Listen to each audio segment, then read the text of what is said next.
Hey, I got caught out by the Canon R7 just on the weekend.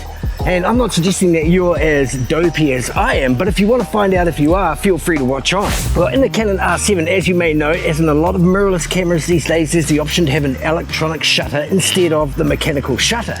Now in the R7, as in many other cameras, you can assign a sound to the electronic shutter so you can hear yourself taking photos. The thing is to be cognizant of that, and the reason I got caught out on the weekend is because I had the shutter set to electronic shutter and I did have the shutter sound assigned, but what this leads you into is a false sense of belief that you're actually using the mechanical shutter. Now that's where the dopey part comes in. Anyway, how I was caught out is later on when I was reviewing the shots, I noticed a lot of rolling shutter and warping.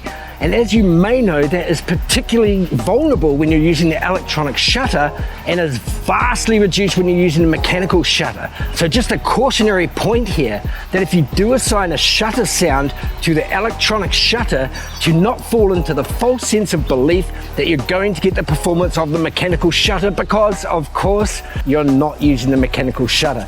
That's basically the video over. I'm just hoping to help you in these sort of situations to pause and think. Just because you can hear the sound replicating the shutter dropping, you may not necessarily be using the mechanical shutter. You may well be using the electronic shutter, and of course that introduces the possibility of things such as rolling shutter, warping, banding. Also, maybe it won't work when you're using speed lights, all of that sort of thing. That's this video done. It's just something that I fell victim to, hoping to help you prevent the same thing. As always, cheers!